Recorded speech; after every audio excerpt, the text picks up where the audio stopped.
We are talking about Brisbane, and that's why I'm repping the Brisbane Roar jersey in today's video. We're going to be breaking down the top 5 suburbs across Brisbane, and we're talking about Greater Brisbane, which is a lot of local government areas. And we're going to be looking north, south, Bayside, and somewhat west, talking you through the top 5 suburbs. Now, specifically in today's video, we're going to be looking at price points under $1 million here in Southeast Queensland. We're going to be looking as low as $500K all the way up to the $1 million mark, and talking about where there's value in the market at this point in time. But when it comes to making an investment decision, it comes down to finding the right property for the right price in the right location. So keep all of that in mind as we go through today's suburbs. Starting out on Brisbane's north side, we're going to be talking about a suburb called Albany Creek. Now, the median price in Albany Creek at the moment is $876,000, and it's come off a little from the peak of the boom. The area is known to be quite leafy and a bit of a tree change as it sits on the northwestern side of Brisbane. Now, some pockets of the suburb in the last 20 years have been subdivided and developed into small townhouses and small homes. But there's other pockets of Albany Creek where there are original homes on larger plots of land, and that's where I see the opportunity. The suburb is boxed in by the South Pine River on the north side, the Bunya Conservation Park on the south side, and the main arterial roads running north and west through the suburb. So ideally, I would be looking south of the South Pine River for a property that's old but on a larger block in between the river and the conservation park. For me, this is an area that appeals to owner-occupiers because they can get their bit of land, they can have the kids playing out in the yard, they can still get to the CBD, and they can go north to the Sunshine Coast pretty easily. It's also quite an affluent area. There's a lot of middle and high income earners living in these areas. Now, from the north side, let's jump clockwise to Brisbane's Bayside. And I'm talking specifically about the Bayside on the south side of Brisbane. The suburb I've picked for today's video is Birkdale. Now, as you can see, the median price point for Birkdale is sitting around the $880,000 mark. And it's currently up 6% in the last 12 months. Now, one of the great draw cards about Birkdale is the Bayside living. It's just a flat bay because we've got Moreton Island and North Stradbroke protecting that Bayside. Now, similar to Albany Creek, Birkdale has got that middle and high income earner market. It's also got the Bayside living, so instead of having that tree change, it's got that sea change lifestyle.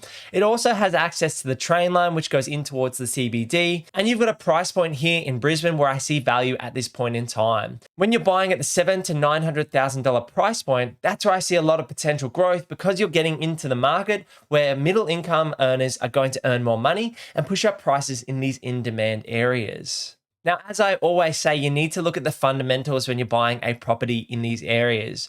Can you pick up 600 square meters plus or 800 square meters looking at a potential subdivision or value add opportunity? I've seen with recent clients and looking the last few months, great opportunities in Birkdale, especially if you're looking at a knockdown rebuild opportunity or a renovation with maybe a subdivision off the back or townhouse opportunities in Birkdale as well. So if you want great schools, train lines, Bayside living, golf courses, a local hub shopping centre, Birkdale really has it all on the Bayside in my opinion, and there's still great value buying there at this point in time. Now let's continue to move a little bit further south where I've picked 2 suburbs at very different price points, but very close to each other in proximity. The first suburb I've picked on the south side is Cornubia. Now this suburb hasn't really been talked a whole lot by anyone on YouTube as far as I'm aware, and so I'm going to be bringing your attention to it today. One of the reasons might be is that Cornubia's median price point is just under $900,000 at this point in time.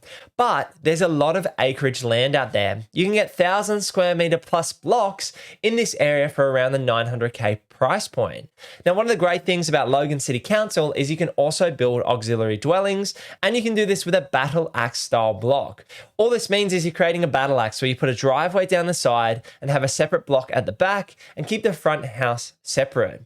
Now, on 1,000 square meter plus blocks, you're able to build a 100 square meter gross floor area granny flat. And so Cornubia is prime for these types of opportunities. If you're able to pick up that quarter acre block, put a driveway down the side, put that secondary dwelling or auxiliary unit out the back of the property, have the front house with its own garden, its own fencing, and quite separate, $550 for the front property, $450 for the back property. And that's where you could be getting $1,000 per week for a property with 2 dwellings on it. Now, you need to be careful when it comes to Cornubia as an investment opportunity. There are some land subdivisions in the area, so there's going to be more supply potentially coming to the market in the near future. And you need to be wary of flood issues or council overlays and the rules when it comes to building a secondary dwelling. So keep all of that in mind, but as far as I see it, if you can get on those larger style blocks, say 800 square meter plus for under $1 million, that's where you can look at manufacturing value by subdividing, by adding a granny flat and potentially renovating the front home.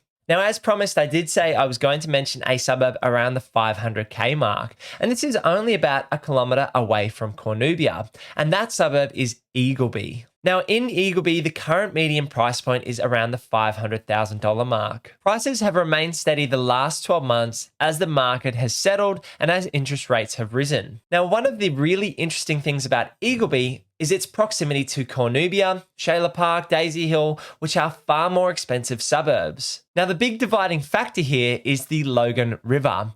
The Logan River is currently separating Cornubia and Eagleby, which are right next to each other. Cornubia with a median price point at 900k and Eagleby with a median price point at 500k. So when it comes to Eagleby, I'd again be looking for 600 square meters plus. I'd look for a bread and butter property, so either a 3-bed, 1-bath, 1-car home or a 4-bed, 2-bath, 2-car home. Again, looking for those larger blocks and value add opportunity. The great potential I see in Eagleby is future development. Now, the council has plans, these are just plans, but they have plans to actually connect Cornubia and Eagleby at a later date by bridging across the river.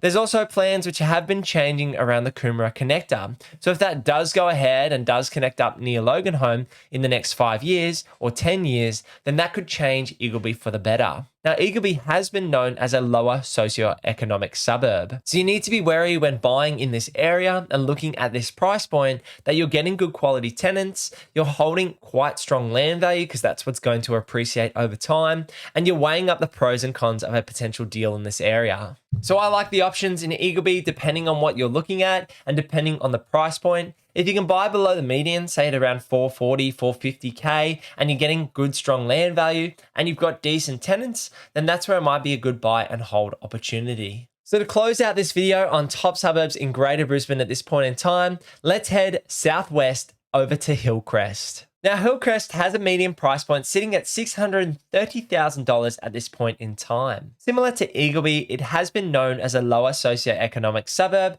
but again, it's continuing to gentrify slowly. Now, Hillcrest isn't a very large suburb. It's quite small. And so when it comes to finding an opportunity in Hillcrest, you wouldn't want to be too close to the motorway or noise corridors, and you want to find that bread and butter property again. You also need to be wary of the train line and the associated noise with trains. And so if you can find a sweet spot in that suburb at an affordable price point, that's where you can get into the market and hold over a longer period of time. Emily and I almost bought a flip project in the last 12 months in a suburb just south of Hillcrest known as Boronia Heights. So maybe have a look at Hillcrest and Boronia Heights for bread and butter properties on 600 square meters plus of land with that long-term growth potential. These areas are still relatively affordable and will allow investors to break into the market and start making their money work for them. With the Olympic Games only 9 years away and a lot of infrastructure and population growth happening here in Southeast Queensland, I see these suburbs under $1 million providing great value.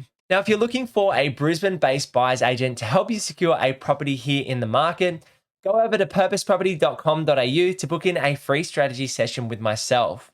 We'll sit down, have a chat about your situation, talk through your short and your long-term goals, and we'll discuss how we can help you secure a property here in the Brisbane market.